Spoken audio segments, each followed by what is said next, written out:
ela é uma lei muito pequena, ela é uma lei muito curtinha, se não me engano tem 9 artigos, mas é uma lei muito desconhecida.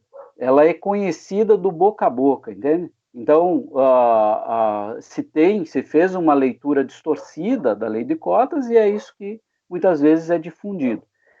Eu, nesse momento, sou favorável à lei de cotas, né? Mas eu tenho as minhas justificativas do porquê, né? E eu sou favorável justamente porque eu, enquanto professor de história, tenho uma perspectiva desse processo histórico do Brasil, então eu sei qual é o sentido e qual é a necessidade de uma lei como essa e por que ela é criada, né? Mas também tenho conhecimento da lei especificamente, para entender que muitas das críticas que se fazem para tentar negar a lei de cotas não tem o menor fundamento, né? Poderia dizer que muitas das pessoas dizem: eu não sou contrário a uma lei de cotas raciais, eu sou favorável a uma lei de cota social, então, né? Não sei se vocês já ouviram esse Sim. discurso. Tá. Mas e aí eu pergunto, e na lei de cotas, qual é o princípio básico para você ser sujeito de cota? Vocês saberiam me dizer qual é o princípio básico para você ser sujeito das cotas? Eu confesso que não, talvez a condição Talvez essa é a resposta. financeira, não sei. Olha, a lei de cotas, né, e é importante que a gente fale sobre isso, ela vai propor, então, né, que as instituições adotem, né, e as vagas, por exemplo, para uma turma, sejam fracionadas. Então, Uhum. tem um exemplo lá na internet para dizer, ó, de um curso de 100 vagas, 50 vagas vai ser para cotistas e 50 vagas vai ser ampla concorrente. E aí a gente Isso para precisa olhar qualquer curso, professor?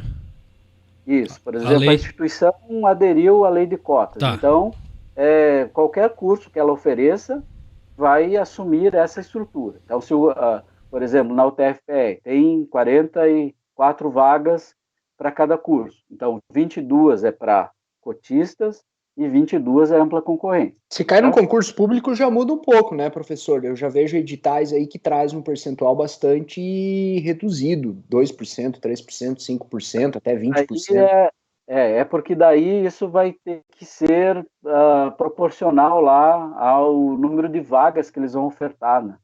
Uhum. E daí, para o concurso, por exemplo, é muito diferente, né? O número de vagas. Às vezes tem uma vaga, né? Para, né? Uma série de candidatos. Então, isso vai depender muito, né? E aí precisa fazer um cálculo para ver, né, qual é a proporção e como que isso vai se dar.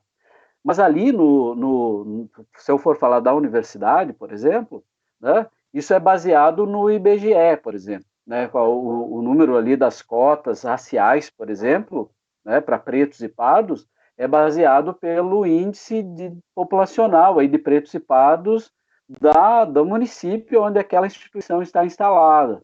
Tá? É isso que vai definir ali a questão da cota racial. Mas a cota em si, né, que eu falei, se a gente pegar um exemplo de 100 vagas, 50 vagas é para cotistas. Dentro dessas 50 vagas para cotistas, elas vão ser fracionadas em cotas raciais, né, pessoas com deficiência, né, cotas raciais, pessoas com deficiência, Uhum. e pessoas que cursaram todo o ensino médio em escola pública, né, e que tem, e aí é o princípio básico para todos ali, né? Ó, qualquer um que se propõe a ser cotista precisa ter, para a universidade, precisa ter cursado integralmente o ensino médio em escola pública. Esse é o básico. Ó. Se não for aluno de escola pública, não pode concorrer à escola. Tem que ter cursado integralmente o ensino médio em escola pública. Aí, dentro dessas cotas, existem faixas, por exemplo. Vai existir uma reserva de vagas para as pessoas que cursaram integralmente o ensino médio em escola pública e que tem renda igual ou inferior Uhum. a 1,5 salário mínimo. Esse o primeiro recorte, é esse. Entende? Aí depois vai ter um outro recorte. Pessoas que estudaram integralmente no ensino médio, na escola pública, têm renda igual ou inferior a 1,5 salário mínimo e se autodeclaram pretos ou pardos. Entende? Aí vai ter outro recorte, pessoas que, né, a mesma coisa para pessoa com deficiência, aí vai fracionar de novo. Pessoas que cursaram o ensino médio integralmente em escola pública e que têm renda igual ou superior a 1,5 salário mínimo. Entende? E aí isso vale também, por exemplo, para a pessoa que se autodeclara preto ou pardo, ou indígena, né, ou com deficiência, e que tem renda igual ou superior a 1,5 salário mínimo, mas cursou integralmente o ensino médio em escola pública. O quesito mais importante, então, é frequentar a escola pública. Primeiro, segundo, a questão financeira, e aí sim entra a forma como a pessoa se classifica, como branca, como negra, como parda, ou deficiente, ou, né?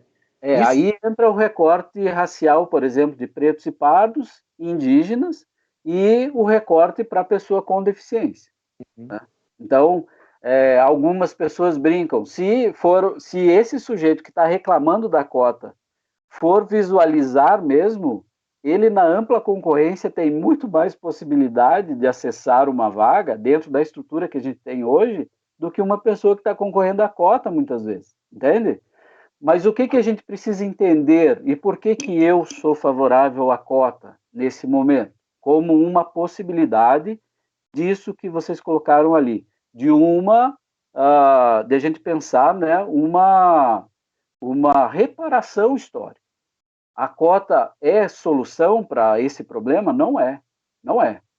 Mas ela está para colocar algum movimento nessas ações, entende? Nesse movimento de reparação histórica. Então, para o momento, ela cumpre um papel, ela tem uma funcionalidade. Né? E aí a gente precisa observar o seguinte: dentro dessa estrutura toda das cotas, né, a gente precisa observar que a ideia principal não é colocar gente na frente dos outros, porque uma perspectiva, quando a gente vai discutir com as pessoas sobre as cotas, né, primeiro é essa aí de você dizer, eu não sou favorável a cotas raciais, eu sou favorável a cotas, então, sociais, né, que é uma coisa que não tem fundamento se a gente conhece essa lei do jeito que ela é. A outra questão é de a gente, que as pessoas vão falar, é que a cota é como se fosse uma bengala, como se o sujeito estivesse tendo um privilégio. Mas o que a cota vai propor efetivamente? Que o sujeito que estudou integralmente o ensino médio, muitas vezes a vida toda, né, o fundamental e o médio, em escola pública, e que tem renda inferior a 1,5 salário mínimo, e que é preto ou pardo, concorra com sujeitos da mesma condição econômico-social que ele. Exato, ela cria uma concorrência entre aquele grupo, né? Entre aqueles sujeitos que têm uma certa paridade nessa estrutura econômica social. Para igualar a disputa, por assim dizer, né? Mas será que em algum momento a cota acaba não tendo um efeito de segregação em vez de inclusão, professor?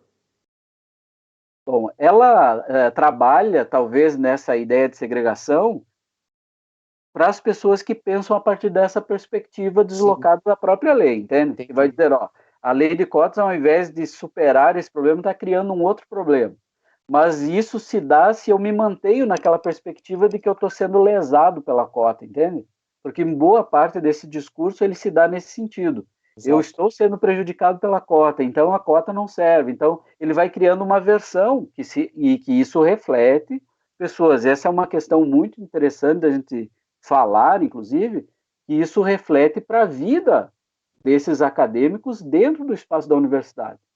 Entende? É o depois você encarar que você é cotista, porque os outros alunos vão te olhar diferente, como se você estivesse fazendo algo de errado, ou utilizando um recurso que te colocou num espaço que você não tem direito, entende? Então aí a gente entra num outro trabalho, né, que é um trabalho que a universidade ainda precisa fazer. Como que eu trabalho esse aluno que está acessando muitas vezes o curso pelas cotas,